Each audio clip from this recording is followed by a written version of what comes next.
Divorce and the lesson of letting go, according to the Buddhist teachings, Dharma Wisdom Story, every 36 seconds in the United States a divorce petition is filed.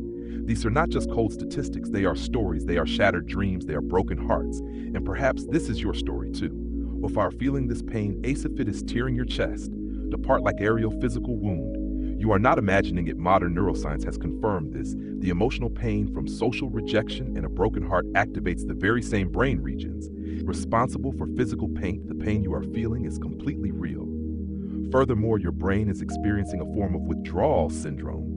When in love, the brain is bathed in a powerful chemical cocktail of dopamine and oxytocin, creating feelings of euphoria and attachment when love is lost. This supply is abruptly cut off, causing symptoms similar to substance withdrawal, obsessive thoughts, restless insomnia, and an intense or fixed. The combination of these universal statistics with scientific validation of personal pain reveals a clear truth: you are not alone in this experience, and your pain is completely legitimate. It is precisely because of this truth that we need to find a way to get through it. But what if this devastating experience is not a failure, but a profound, albeit painful awakening? What if this storm didn't come to drown you, but hush everything away, clearing the path for a new beginning? For over 250 years, Buddhist wisdom has offered a path not to escape this pain, but to transform it. Buddhist teachings provide a map to navigate the storm, not by fighting the fierce waves, but by learning the art of riding them. This video is that map. We will explore ancient teachings, the wisdom of modern masters, and practical, scientifically backed tools to understand that letting go is not losing something, it's reclaiming your own freedom. Stay with us to discover how this ending can be your most powerful beginning. The Buddha's diagnosis, the Four Noble Truths. Before offering our remedy, any skilled physician must first accurately diagnose the illness. The Buddha, known as the Great Physician, approached human suffering with a similar methodology. The foundation of his teachings, the Four Noble Truths, are not religious dogmas, but a timeless diagnostic system for the pains of the human condition. The first truth is the truth of suffering. This is the identification of the symptom. The Buddha taught birth. This suffering, aging is sufferness, is suffering death, is suffering separation from the love, is suffering divorce, is the most poignant and painful manifestation of this suffering, of separation from the loved. The second truth is Saimaya, the truth of the cause of suffering. This is the diagnosis, the root of all suffering. According to the Buddha, is craving. Palitana, craving means thirst, a strong desire, attachment, and clinging. It is our clinging to a person, to memories, to an unfulfilled future, and to our ideas of happiness that nourishes and magnifies our own pain. A third truth is Nirvana, the truth of cessation of suffering. This is the prognosis. The Buddha affirmed that there is a way out of this suffering. Peace, or nirvana, is real. And the fourth truth is Magat, the truth of the path to the cessation of suffering. This is the prescription. This prescript ion includes the practices we will explore throughout the rest of this video, unveiling the two great illusions, anicca and anatta. One of the Buddha's most profound diagnosis of the cause of suffering leads in our misunderstanding of the nature of reality. We suffer because we build our happiness on a foundation we mistakenly believe is permanent. The core teaching of Ana, or impermanence, points out that everything in the universe, from a start to a thought, is in a state of constant change. Marriage and love, like a lather conditioned phenomena, are subject to this Tura law. They have a beginning, a period of growth, and will eventually come to an end. Or pain doesn't actually come from that change itself, but from our resistance to it. We build a house on a glacier, believing it to be a solid rock foundation, and then we're shocked and devastated when spring arrives and the ice begins to melt. Pema children. Tibetan Buddhist nun and master expressed this wisdom beautifully. Everything that has a beginning has an ending. Healing comes from giving space to all of this to happen. Space for grief, for relief, for misery, for joy. This radical acceptance of impermanence is not negative surrender, but the first and most crucial step to finding peace. Again, if impermanence shatters our illusion of the external world, the teaching of Anda, or no self, goes deeper, shattering our greatest illusion, the illusion of a solid, unchanging I and mine. We're not a static noun, but a constantly shifting verbal process, not a thing in the foam bubble discourse. The Buddha used powerful poetic imagery to describe the five aggregates, the five skandhas that we mistakenly identify as source, self, form, root, like a clump of foam. It looks solid, beauty, empty inside, feeling vacant like a water bubble. It appears and bursts in a moment. Perception. Sam, now like a mirage in the desert, that looks real. Beauty's only our fraction of light, volitional formations. Samskara, like a banana tree. When you peel away each layer of its trunk, you will find no solid core consciousness. Vigana, like a magical illusion, a fleeting apparition that deceives the senses. When we apply this to the pain of divorce, we gain a completely new perspective. The person we have lost was never a solid, eternal entity. they were just a constantly changing collection of these five aggregates, and the self that is writhing in pain is a similar collection. The pain of divorce through this lens is the grief for the dissolution of two illusions that we desperately tried to make into an eternal reality. The healing path, the art of letting go, after analyzing the illusions of permanence and selfhood, where riv at a powerful metaphor from the Gatto sat at the chain discourse to describe our behavior and suffering. The Buddha likened an ordinary person who has not learned the Dharma to a dog tied to a post that stis the five aggregates form feeling, perception, volitional formations, and consciousness, which we mistake for mean mind. The chain is craving or clinging to, no matter where the dog runs, it can only run in circles around that post. Similarly, even when we think we're trying to move on our minds, are just running in circles around memories, resentments, regrets, fantasies of reconciliation, and stories of blame, where bound by our own cling in the path to freedom is not to run faster or further or to try to break the chain. The path is to calmly look back, realize that iposti sanli a collection of impermanent non-self aggregates, and that the chain isn't merely a product of the mend. When this wisdom arises, we can gently untie the knot of the chain, moving from a logical framework like the Four Noble Truths to the core doctrines of impermanence and no self, and finally to this powerful metaphor, helps us not only to understand but truly feel the source of our pain. Preparing Ness for the healing solutions presented in the next section. The art of letting go is one of the most misunderstood concepts. We have tend to think of it as an act of will of forced surrender, but according to Thich Nhat Hanh, of the most influential Buddhist masters of our time, true letting go does not come from force. It is the natural result of wisdom, of deep insight. We cannot force ourselves to let go of a hot piece of coal, as long as we mistake it for a precious gem. The practice here is to look deeply into the nature of the object. We're clinging to when we clearly see its impermanent nature and the suffering it brings. Letting go happens naturally without effort, the Zen master taught. The more we let go, the more spacious expansive our heart becomes. Letting go is not loss. It is the act of creating space to heal, space to breathe, and space for new, better things to enter your life. Perhaps no story illustrates the transformative power of divorce more powerfully than the life of Pema Chödrön before becoming one of the most respected Tibetan Buddhist nuns. She was Deary Bloomfield Brown, an American woman who went through 2 broken marriages.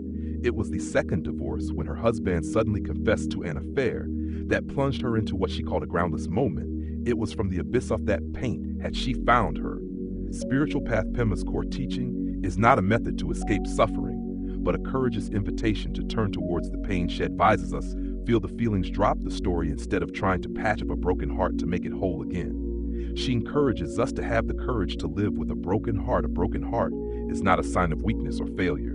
It is a heart that has had its rigid glass shell shattered, becoming soft, vulnerable, and thereby capable of feeling boundless compassion for ourselves. In all beings sits a heart that is truly a live fully Imbra. Sink the impermanent, chaotic, but also incredibly beautiful nature of life. The intersection of Buddhist wisdom and modern Western psychology has yielded incredibly effective healing methods. Tara Brad, psychologist and meditation teacher, embodies this fusion. She introduced the concept of radical acceptance as a path to healing the deepest wounds. Radical acceptance has 2 ways: mindfulness and compassion. Mindfulness is the ability to clearly recognize what we're feeling in the present moment. Compassion is the ability to view that experience with kindness. Tara Brach herself applied this method when her marriage came to an end. She recounted that during a meditation retreat, she was overwhelmed by worries about the future and fears of change. Instead of trying to analyze or push away those emotions, she practiced loving kindness meditation, sending good wishes to herself and surrendering herself to the waves of her surging emotions. By not resisting, she allowed the waves of fear and sadness to pass through her. This not only helped her find peace, but also maintain a close and kind friendship with her. Ex-husbandian stories, modern wisdom. The stories of clinging and letting go are not new. They have been told for thousands of years in the Jodhika stories, which recount the Buddha's previous lives. The story of Bindana Moka, number 120, is a profound illustration. The story goes that a king, out of love for his queen, granted her a wish that he would never look at any other woman with loving eyes. Later, when the king had to go to war, the queen used her power to coerce 64 of the king's messengers into having an affair with her. When the the king's advisor refused her, she became enraged and used a false story of self-harm to frame him. This story is a powerful warning about the destructive power of uncontrolled sensual craving. Katana, the queen's clinging to her desires, and her inability to accept rejection created a web of butterfly suffering and almost to the death of an innocent person. Only the wisdom and composure of the bad addict could reveal the truth, showing that clarity and non-attachment are the path to liberation from the chains created by delusion. replacing the stories of modern masters who have directly experienced the pain of divorce next to such an ancient tales, shows an important truth.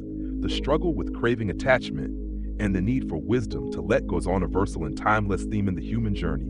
Buddhist wisdom and modern psychology, a bridge to healing the ancient wisdom of Buddhism, increasingly finding common ground with modern science, especially in the field of psychotherapy, acceptance, and commitment therapy. A third-wave psychological treatment has astonishing similarities to Buddhist teachings. Both systems begin with a shared premises: suffering is an unavoidable part of life. Trying to avoid or eliminate negative thoughts and emotions, what a CT calls experiential avoidance of 10, makes the problem worse. Instead, the goal is to increase psychological flexibility, the ability to accept what is out of our control and to commit actions that align with our cherished values. Dukkha corresponds to Act's assumption that pain is natural. Tene or cling corresponds to Act's steps of cognitive fusion and experiential avoidance. Magat, the path of practice, corresponds to Act's 6 core processes: acceptance, diffusion, contact with the present moment, self as context, values, and committed action. This connection isn't just theoretical. Neuroscience research using fMRI technology has shown that the practice of loving kindness and compassion meditation can visibly change brain activity. It increases activity in brain regions associated with empathy, emotional regulation, and internal bodily awareness, such as insula and the anterior cingulate cortex. This means we can literally train our brains to become more resilient, more compassionate, and less reactive to the pain of a breakup. A guide to practices, even practical tips and exercises based on the principles we have discussed here, are 7 practical tips of compass to help you navigate the post-divorce phase with the most peace and dignity. Let go to move on. Non-attachment. Give up the need to control the outcome. Accept that love can change its form. Be present in every moment. Mindfulness. Instead of worrying about the future or regretting the past, focus on what is happening right now. This helps you make wiser decisions. Send out loving thoughts. Compassion. Practice loving kindness for yourself and your ex. This is not about condoning wrong actions, but about freeing yourself from the poison of resentment. Act with integrity. Karma. Every action you take today plants a seed for the future. Be fair and honest for the sake of your own inner peace. Embrace impermanence. Acceptance to fighting the reality that everything changes, just like these seasons. Relationships have their own cycles. Avoid extremes. The middle way. Don't fall into the trap of either deifying or demonizing your ex-partners. Everything in a balanced way, both the good and the bad. Understand that suffering is a part of life. Rebirth. View this experience as part of a larger journey, a lesson that can make you wiser. Instead of just bringing harm, the ori is necessary, but transformation only comes from practice. Now let's go through a few simple exercises you can apply immediately. Anchoring in the present. When emotional waves surge, find an anchor. The simple stand most effective anchor is your breath. Sit comfortably with a straight back. Close your eyes. Bring your attention to the sensation. Know if your breath, a sight, enters through your nose and exits. No need to control it. Just observe. When your mind wanders, gently bring it back to the breath. Just a few minutes of this practice can help you find stability in the midst of the storm. Dissolving resentment. Meditation. Resentment is a poison we drink, hoping someone else will die to dissolve it. We practice meta-loving kindness meditation. First, kindness toward yourself. Silently say, may I be safe, may I be happy, may I be healthy, I live with ease. Next, think of a love done and send them similar wishes. And here is the most difficult, but also the most liberating step. Visualize your ex-partner as a human being also suffering in their own way, and try to send those good wishes to them. May you be safe, may you be happy. This is not about condoning, but about liberating your own heart, overcoming jealousy and indifference. Muda, an upper when your ex finds new happiness.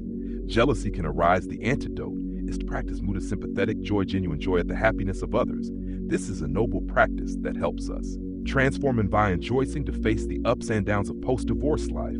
Praise and blame, gain and loss. We practice Yuppe equanimity. This is a state of balanced, calm mind, unshaken by the 8 worldly winds: gain, loss, fame, disgrace, praise, blame, pleasure, pain. It's critically important to distinguish these virtues from their near enemies, mental states that appear similar, but are actually the opposite. Understanding this subtle difference is key to practicing them correctly and yielding true benefits. Loving kindness. Meta, its fair enemy is ill will and its near enemy is conditional love, attachment, compassion. Karuna, its fair enemy is cruelty and its near enemy is pity. Sympathetic joy. Muda, its fair enemy is jealousy and its near enemy is hypocrisy. Exuberance. Equanimity. Up, its fair enemy is craving, aversion, and its near enemy is indifference. For example, the near enemy of equanimity is indifference. Indifference is a cold retreat from life out of fear. Equanimity, on the other hand, is a full engagement with life, with an open and non-judgmental heart. Understanding This subtle difference is the key to practicing Kore. CT and yielding true benefits. Writing for healing. Writing is a powerful therapeutic act. Take time to have a dialogue with yourself on paper. Here are a few prompts you started on: impermanence. What am I clinging to from the past? What would it feel like to truly accept that this chapter of my life is over? On no self. Write about equality. Ion see admired in my exander quality that was difficult. Can I see both as impermanent conditions rather than a fixed person? On compassion. What kinds of suffering might my ex be experiencing in their own way? Write a letter that you won't send to express understanding for their pain. On gratitude. What lessons, despite the pain, did this relationship teach me? What am I grateful for from this experience? Having a diverse toolkit from scientific foundations and guiding principles to guided practices and self-therapy tools. Like journaling creates a comprehensive healing roadmap, helping you not just get through the crisis, but truly build your life from the ashes. The phoenix rises web. Began this journey with the cold reality of statistics and the chilling pain of a broken heart. We have walked through the Buddha's diagnosis. Our suffering does not come from the event of divorce itself, but from our cling to the illusions of permanence and a solid self. We have listened to modern masters who have transformed their own pain into a path, teaching that the way out is not to run from the storm, but to find stillness within its side. Letting go is not an admission of failure. It is the ultimate act of strength and self-love. It is the acceptance of what cannot be to make space for what can be. The pain of this experience is the mud, the wisdom, compassion, and new free.